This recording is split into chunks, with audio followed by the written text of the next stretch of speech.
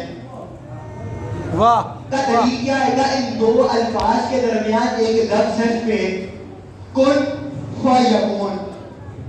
کن ہو جا, یکون ہو گیا. یہ پہ کیا ہے عربی کے اعتبار سے حروف عاطفہ. انگریزی میں بھی الفاظ استعمال ہوتے ہیں دو جملوں کو ملانے والے, whereas اگرچہ اردو میں چنانچہ, اردو میں اسی طرح عربی کے اندر بھی بہت سے الفاظ ہیں جو دو جملوں کو ملاتے ہیں. کبھی سما ہے, کبھی واو ہے وا, کبھی فے ہے فا. کب فے اس بات پر دلیل ہے کہ جہاں لفظ فے آ جائے اس سے پہلے اور اس کے بعد جو عمل ہو رہا ہے اس میں فاصلہ نہیں ہوگا. بعض لوگوں نے کہا جی من کن کو مولا ہو فہذا علی مولا, جس کا میں مولا اس کا علی مولا. تو علی کو چوتھے مرحلے پہ خلافت مل تو گئی, بات سچی ہو تو گئی. آپ یہ کہاں سے کہہ رہے ہیں کہ نبی کے بعد پہلا؟ بھئی ہم نے کہا نبی نے یہ نہیں کہا تھا من کن کو مولا ہو ثم علی مولا, من کن کو مولا ہو وہ علی مولا. نبی نے کہا تھا من کن کو مولا ہو فہذا. لفظ پہ بتا رہا ہے نبی کے بعد بلا فصل. بہت علمی مطلب ہے. لفظ پہ دلیل ہے کہ بلا فصل ہونا چاہیے اور قرآن سے دلیل ہے کیا کن فیکون. اللہ کہتا ہے کن ہو جا, یکون ہو جاتا ہے. اس کے کہنے میں اور عمل کے ہونے میں فاصلہ نہیں آتا. دلیل کیا ہے یہ لفظ پہ.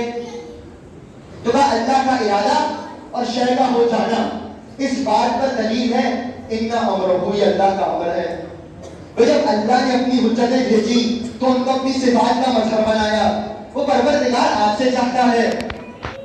اچھا اما یجیب المضطر اذا دعاه ویکشف السوء. اگر اللہ کیا ہے اس کا اپنے فائدے کی بات سب کو یاد ہے. اگر ٹکڑا کیا ہے آیت کا اب کسی کو بھی یاد نہیں, اب میں حافظ قرآن رہ گیا. وَيَجْعَلْهُمُ الْخُلَفَاءَ, اور اللہ تمہیں قرار دے, اور اللہ یہ چاہتا ہے کہ تمہیں قرار دے اپنا خلیفہ, اپنا نمائندہ. بھئی جو جس کا نمائندہ ہوتا ہے وہ اس کی صفات کو ظاہر کرتا ہے. اللہ ایک عام انسان سے چاہ رہا ہے میں رزاق ہوں, تم رزاق نہیں ہو سکتے تو کم از کم 10 افراد کو کھانا کھلا دو. میں ستار ہوں, تم ستار نہیں ہو سکتے, کم از کم اپنے گھر والوں کی عیب چھپا لو. میری صفات کے مظہر ہو جاؤ. یہ خدا کا مطالبہ ہے آپ سے, میری صفات, میرے خلیفہ ہو جاؤ, میرے نمائندے بن جاؤ دنیا میں. جب عام انسان سے یہ مطالبہ ہے تو یہ 14 تو اللہ کے مظہر ہیں, اللہ کی حجت ہے. اللہ کہہ رہا ہے ان امرہ اذا اراد شیئا, اللہ کا امر یہ ہے کہ وہ جس شے کی طرف دیکھے وہ کہنے کا محتاج بھی نہیں, وہ جب سوچتا ہے وہ ہوتا ہے. کہ اللہ کا امر ہے تو اب جو صاحب الامر ہوگا اس کے پاس بھی ایسا اختیار ہو. بھئی آپ کے دماغ کو قریب کرنے کے لیے پہلے ایک مثال دے دیتا ہوں. رمضان ابھی گزرا ہے, 15 رمضان کو آنے والا شہزادہ بھی وہ ہے. اب سمجھ میں آیا چونکہ وقت کے امر کو اپنے اختیار میں رکھتا ہے اور امر یہ ہے کہ جو سوچے گا وہ ہو جائے گا. تبھی تو مردوں کے مجمع میں ایک مرد کو دیکھ کے اگر وہ کہہ دے تجھے شرم نہیں آ رہی نا محرموں میں تو وہ عورت بن جاتا ہے. واہ واہ واہ واہ واہ. یہ اللہ کا امر ہے کہ جب وہ سوچے وہ ہو جائے گا. اختیار کون جسے ہم کہتے ہیں, اللہ نے اپنی حجتوں کو عطا کیا ہے. تو اب جو 12واں بھی آ رہا ہے وہ صاحب الامر ہے, اس کو بھی ایسا ہی اختیار حاصل ہے. اب کو روایات سمجھ میں آئی کہ جب آقا کا ظہور ہوگا آقا کعبے سے کہیں گے الا یا اہل العالم, اور دنیا والوں الا تہدی تہدی الا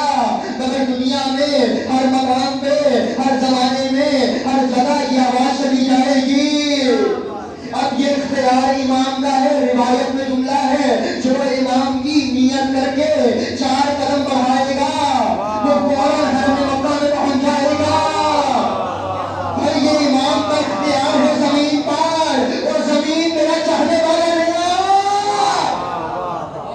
واہ واہ واہ اللہ جل اللہ جل یا امام المنتظر اللہ جل اللہ جل امام زمانہ علیہ الصلوۃ والسلام بلند تر صلوات. اللہم صلی علی محمد وآل محمد وعجل. اختیار ہی تو ہے جو چاہ رہے ہیں وہ ہو رہا ہے. حضرت خطبے میں الگ سے نہیں کہیں گے وہ زمین لے آ, لیکن حضرت چاہیں گے میرا چاہنے والا آ جائے. بھائی یہ تو عقیدہ آپ سب کا ہے نا. ان تک آپ تب تک نہیں آ سکتے جب تک یہ خود نہ چاہیں. حدیث بھی تو یہ ہے نا اذا اراد اللہ بہ خیرا قذف فی قلبہ حب الحسین. جس کے لیے اللہ چاہتا ہے, جس کے لیے اللہ خیر چاہتا ہے, اس کے دل میں حسین کی, ان کے گھر والوں کی, اہل بیت کی مختلف انداز سے روایت آئی ہے محبت ڈال دیتا ہے. جن کے لیے اللہ چاہتا ہے, اللہ چاہتا ہے. اب جو ان کو نہیں مانتا یعنی اللہ نے نہیں چاہا, تو بھیا آپ کیوں الجھ رہے ہیں؟ جس کے لیے اللہ نے نہیں چاہا آپ کیوں جا رہے ہیں؟ کیا امام صاحب الامر, اللہ نے امر پہ اختیار عطا کیا ہے. امر کیا ہے؟ جو چاہیں گے وہ ہو جائے گا. یہ معجزہ ہے نا امام کا. اور امر ہی کا ایک اور معنی, میں آج امری میں گفتگو کرتے کرتے رجب میں بات کر آؤں گا.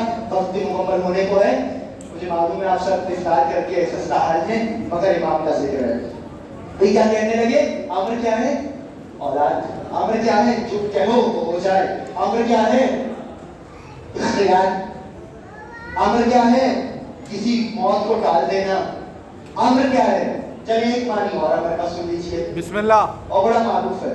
یسألونک عن الروح, اے میرے حبیب یہ پوچھ رہے ہیں آپ سے روح کیا ہے؟ الروح من امر اللہ, روح اللہ کا امر ہے, روح اللہ کا امر ہے. امام صاحب الامر ہے. گفتگو پچھلے درس میں میں چھوڑ کے گیا تھا. بھائی امام صاحب الامر ہے یعنی امام کو روح کے اوپر اختیار حاصل ہوگا. اسی اختیار کو علمی زبان میں عقیدہ رجعت کہا جاتا ہے.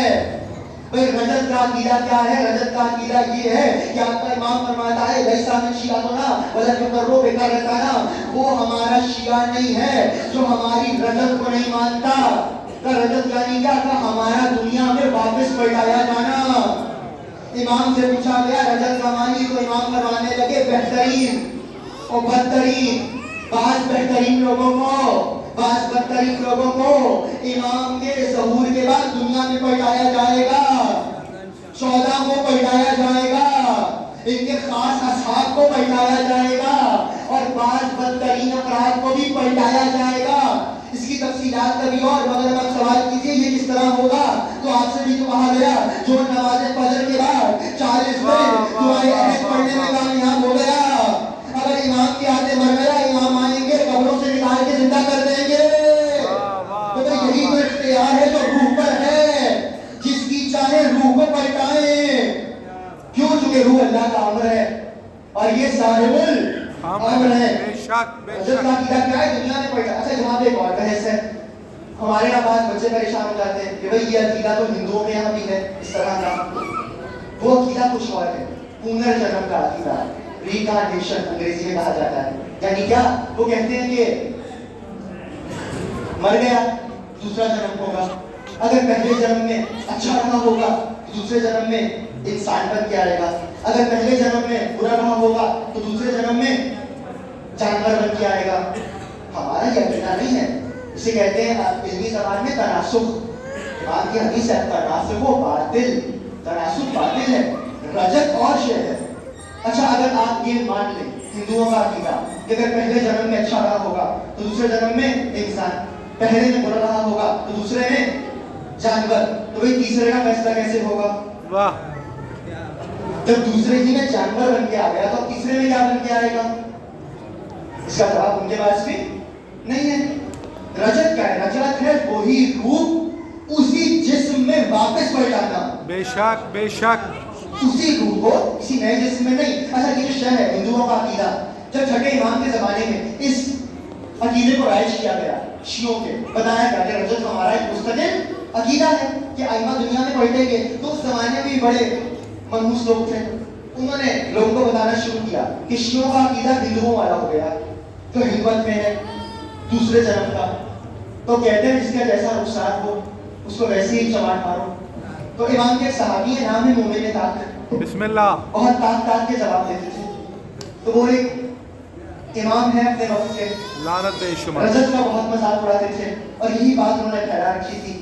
تو ایک دن گزر رہے تھے, انہوں نے کہا مومن طاق کچھ پیسے ادھار دیتے, تیرا عقیدہ تو رجت کا ہے, بسم اللہ. میں رجت میں واپس آؤں گا تجھے پیسے واپس کر دوں گا.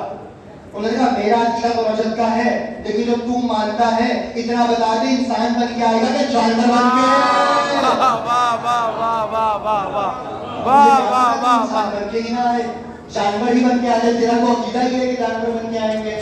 تو رجت کا عقیدہ مستقل عقیدہ ہے. دو جملے اور اس پر قرآن سے ثابت ہے. میں آیت پڑھ دیتا ہوں, دلیل ہو جائے گی. یا آیات میں پہلے نہیں پڑھی, دو آیات قرآن میں رجت کی طرف اشارہ کرتی ہیں. ایک سورہ نمل کی ہے, ایک سورہ غافر کی ہے. بھائی آپ سب کا عقیدہ ہے اللہ قیامت میں سب کو قبروں سے نکالے گا, سب کو قبروں سے نکالے گا, کسی ایک کو بھی نہیں چھوڑے گا. فَلَمْ نَغَادُرْ مِنْهُمْ أَحَدًا, قرآن کی آیت ہے. ہم کسی ایک کو بھی محشور ہونے سے معاف نہیں رکھیں گے, ہر ایک کو اٹھایا جائے گا. مگر قرآن نے سورہ نمل میں آواز کی, بسم اللہ الرحمن الرحیم, یوم نحشر من کل امۃ فوجا. اور وہ دن جب ہم اٹھائیں گے ہر امت میں سے کچھ افراد کو. یہ کون سا دن ہے جب کچھ افراد کو اٹھایا جا رہا ہے, سب کو نہیں اٹھایا جا رہا؟ تو امام نے کہا ہماری رجعت. بے شک بے شک. قرآن کی واضح آیت ہے. یوں نہ سمجھا سورہ غافر کی ایک اور آیت, ربنا آمسنا اثنتین واحییتنا اثنتین, اور کچھ لوگ کہیں گے پروردگارا تو نے ہمیں دو زندگیاں عطا کی, دو موتیں عطا کی.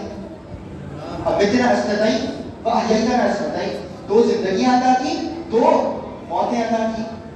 اچھا تو اس سے کیا مراد ہے؟ لوگوں نے بہت علمی سوال کہنے لگے, ایک بار دنیا میں آیا ایک زندگی, ایک بار مر گیا یہ ایک موت, پھر قیامت میں اٹھایا جائے گا یہ ایک زندگی, وہی دوسری موت. اس کا جواب کیا دیں گے؟ وہی امام سے پوچھا, امام فرمانے لگے ایک بار دنیا میں آیا ایک زندگی, اللہ نے موت عطا کی پہلی موت, پھر رجت میں اٹھایا جائے گا دوسری زندگی, پھر امام کے ساتھ شہادت نصیب ہوگی دوسری موت. واہ واہ واہ واہ واہ واہ. کہا یہ دلیل ہے ہماری رجعت پر, یہ آیت ہماری رجعت پر دلیل ہے. رجعت یعنی کیا؟ 14 کا پلٹایا جانا, کچھ بدترین کا پلٹایا جانا, کچھ بہترین کا پلٹایا جانا, جن کے بدلے نہیں لیے گئے. یہ امام آ رہا ہے عدل کو پھیلانے. بھائی تمام روایات میں گفتگو کو تمام کر رہا ہوں, صرف ایک نتیجہ سنا کر کے. کہا سب پلٹیں گے, 14 پلٹیں گے. کہا 14 کے علاوہ کہا آقا عباس کو پلٹایا جائے گا. الہی آمین. کہا امام زمانہ ان کو جنگی لباس میں پلٹائیں گے. واہ واہ. تو اس سے کیا مراد ہے؟ رجب میں آقا عباس کو, مولا عباس کو جنگی لباس میں کیوں پلٹایا جائے گا؟ چونکہ عباس نے علی کے دور میں حکم امام کو مانا, علی کے دشمن سے جنگ نہیں کی. دور حسن مصطفیٰ میں حکم حسین کو مانا, حسن کے دشمنوں سے جنگ نہیں کی. کربلا میں آئے حکم حسین کو مانا, دشمنوں سے جنگ نہیں کی. عباس کی سب سے بڑی حسرت ہے آل محمد کے دشمنوں کو پنار کرنا. بھائی مہدی آئیں گے جنگی لباس میں نکالیں گے, چچا عباس آئیے. یہاں ایک پیغام بھی ہے آپ کے لیے, یعنی اگر آپ چاہتے ہیں کہ رجب میں آ جائیں الہی آمین, تو آل محمد کے دشمنوں سے ایسا بغض رکھیں, خبردار ان کے دل نرم نہ ہو. جب آپ کے دل میں ایسا بغض ہوگا تو جب ان کا انجام ہو رہا ہوگا تو آپ کا امام آپ کو قبروں سے اٹھا لے گا. الہی آمین. الہی آقا عباس کی سیرت سے یہ تو سیکھیے. یہ حدیث ہے, قذبوا ان یقالوا انه من شیعتنا وهو متمسک بغیرنا. جھوٹا ہے وہ کہ جو کہیں کہ ہمارا شیعہ بھی ہے اور ہمارے غیر کو بھی واہ واہ واہ دل لڑنا ہو روایت سنائی دیتا ہوں مولا علی تشریف فرما دے کچھ شخص آیا کہنے لگا یا علی آپ سے محبت کرتا ہوں. بے شک حضرت نے کہا میرے دشمنوں کے بارے میں کیا خیال ہے؟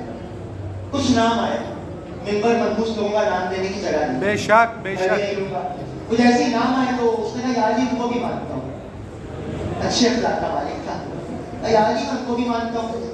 تو حضرت نے فوراً ایک جملہ کہا اندر آور تو کانا ہے. واہ واہ واہ میں اچھا ترجمہ کروں تو دجال ہے. واہ واہ واہ تو کانا ہے یا مکمل نابینا ہو جا یا مکمل بینا ہو جا یا مکمل ان کو مان لے یا مکمل مجھے مان لے.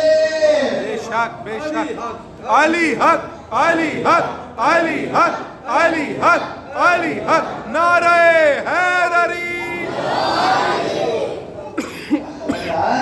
کبھی بھی آل محمد کے دشمنوں کے لیے ذرا برابر بھی آج کا درس کا عنوان اور تدریس ہے. نرم گوشہ نہ ہے جیسے آقا عباس نے. ارے عباس تو عصمت کی بہت کے بڑے ہیں. اگر عباس سے یہ سیکھیے کہ جیسے عباس نے ساری زندگی آل محمد کے دشمنوں کو قریب نہیں آنے دیا. شب عاشور امان نامہ آیا تھا تو حضرت نے کیا کہا تھا میں لعنت بھیجتا ہوں ایسے امان نامے پر. بے شک بے شک جو میرے لیے تو ہو مگر اس حسین کے لیے نہ ہو جو کائنات کے لیے امان ہے. ایسا عقیدہ تو ہو کہا تھا عباس کو رجت میں بیٹھایا جائے گا امام کے اصحاب بیٹھیں گے. یہیں سے انشاءاللہ گفتگو آگے بڑھے گی جب کبھی موقع رہا. ابھی اس موضوع کو سمجھ لیجیے کہ یہ امر پہ اختیار رکھتے ہیں اور اس امر پہ اختیار کا ایک معجزہ ہے عقیدہ رجت. بسم اللہ. اس میں امام آنے کے بعد سب کو پلٹائیں گے تو بے حق نہیں کہ اس امام کو آپ یاد رکھیں. چاہتے ہیں اگر امام کا دیدار ہو تو اس امام کو یاد تو رکھیے. ذمہ داری سے کہہ رہا ہوں تمام علماء نظر سے کم از کم 30 سے 35 مجتہدین سے اس عنوان سے میں بات کر چکا ہوں اور آج ذمہ داری سے عرض کر رہا ہوں. آپ کو مکمل حق ہے کہ آپ جتنے مستحب اعمال انجام دیتے ہیں مستحب اعمال ان کو ہدیہ کریں اپنے وقت کے امام کو. بسم اللہ بسم اللہ. مستحب نماز پڑھیں وقت کے امام کے لیے. مولا دو رکعت نماز آپ کو ہدیہ کر رہا ہوں. مولا روزہ رکھ رہا ہوں مستحب آپ کے لیے. مولا صدقہ دے رہا ہوں آپ کی سلامتی کے لیے. واہ واہ. اب آپ کہیں گے مولا کو ہمارے اعمال کی ضرورت ہے تو اس مثال کو ہمیشہ یاد رکھیے گا. آپ کے بھیجے ہوئے اعمال کی مثال ایسی ہی ہے جیسے ایک حبشی غلام اپنے آقا کے باغ سے پھول چن چن کر گلدستہ بنا کر اپنے آقا کی بارگاہ میں پیش کر دے. پھول آقا کے ہیں مہک آقا کی ہے باغ آقا کا ہے مگر نہ یہ دیکھا جائے گا کہ میرے ہیں. دیکھا یہ جائے گا اس غلام کی عقیدت کتنی ہے. واہ واہ واہ واہ واہ واہ واہ.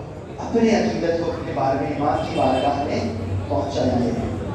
امام کی بارگاہ میں عقیدت کو پہنچائیے. کون امام؟ آپ کے زمانے کا امام. کون امام؟ سیدہ کا بیٹا امام. جب بھی امام سے دعا کریں جناب سیدہ کا واسطہ دیں. عزیزوں سیدہ کا واسطہ ایسی شرح جو کسی امام نے کبھی رد نہیں کیا. صرف دو جملے میں صاحب پہ کہوں گا تاکہ آپ کی آنکھوں میں آنسو آئیں اور دعا مانگیں. کسی امام نے رد نہیں کیا سیدہ کا واسطہ. آپ جانتے ہیں ساری زندگی ابھی ماہ رمضان کی راتیں گزری. آپ کے مولا علی داڑھی کو خضاب نہیں کرتے تھے. علی داڑھی کو خضاب نہیں کرتے تھے. جب بھی مولا سے سوال ہوتا نا یا علی آپ داڑھی کو کیوں نہیں خضاب کرتے تو ایک ہی جملہ کہتے تھے انا فی العذاب انا فی العذاب.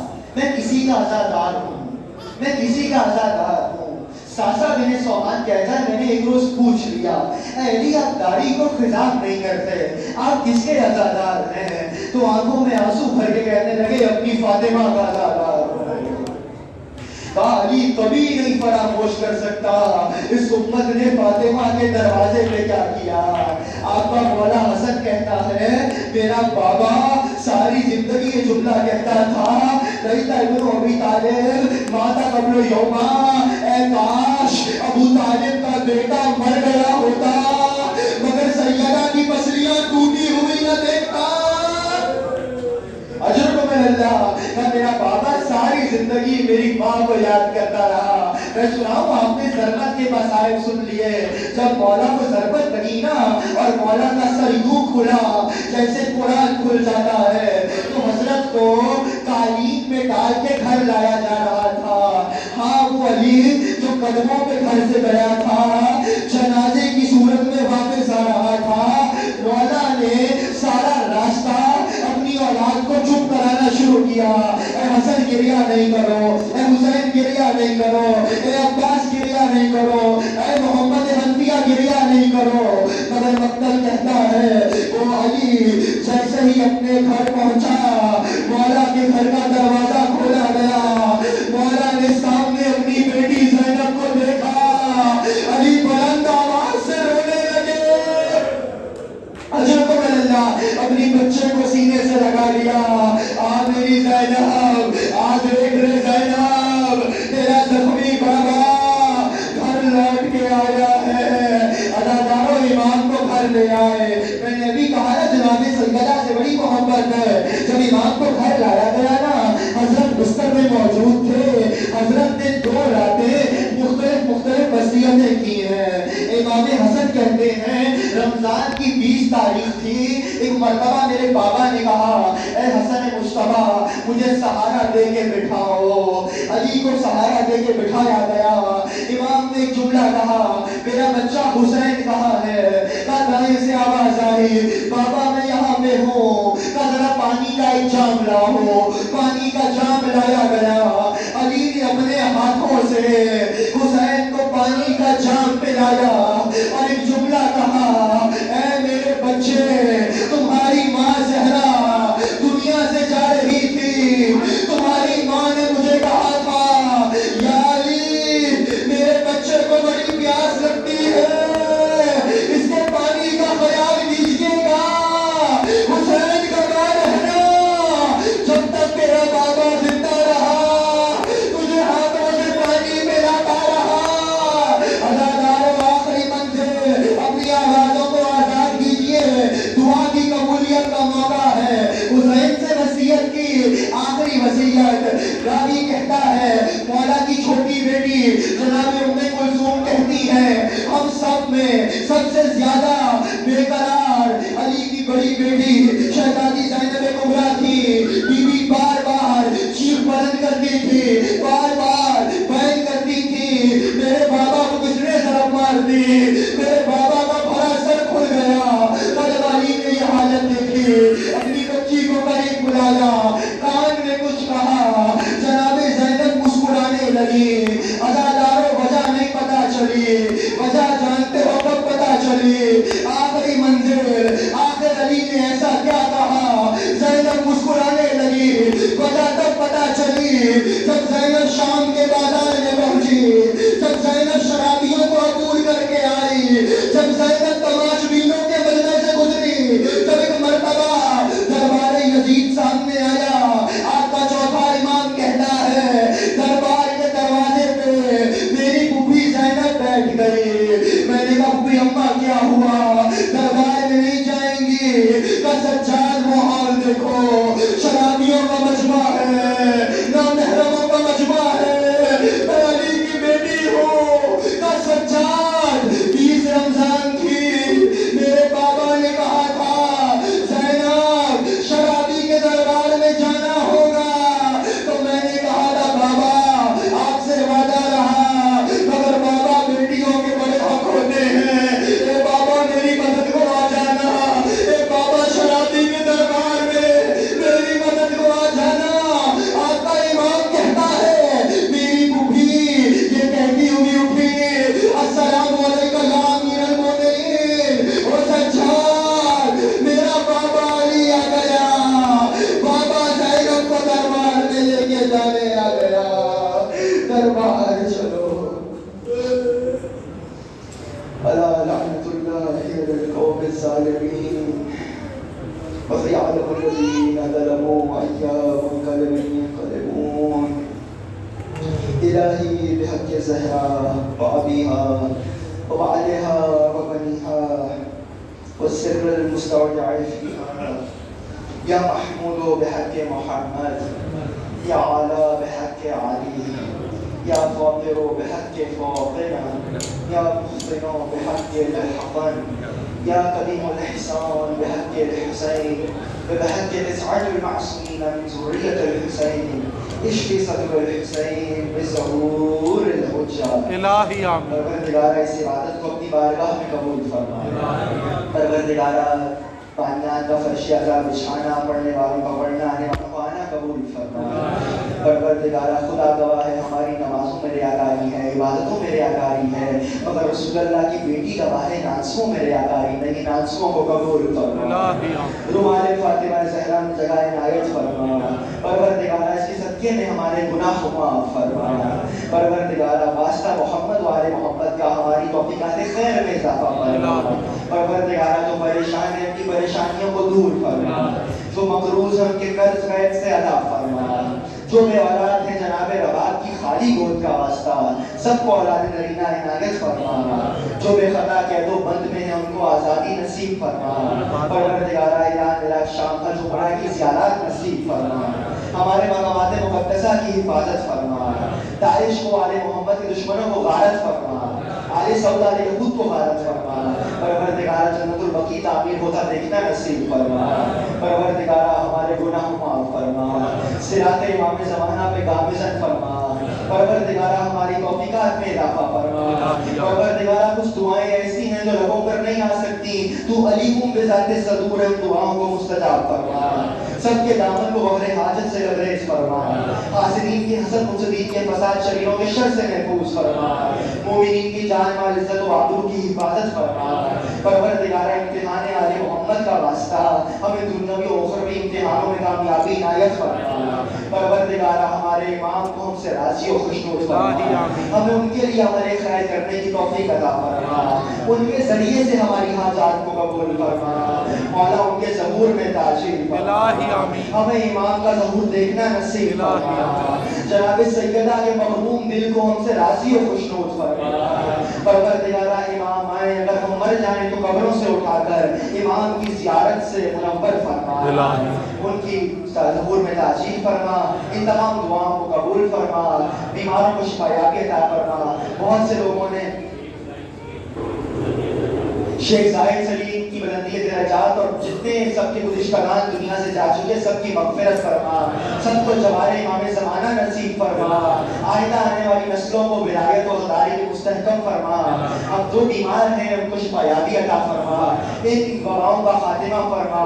ہم سب کے گھر کو امام زمانہ کی قیامگاہ قرار فرما. ان دعاؤں کو قبول فرما. سب کے رزق کو وسیع فرما. سب کا معنی قبول فرما. ربنا تقبل منا انك انت السميع العليم. بحق محمد وعلى آله الطاهرين المعصومين.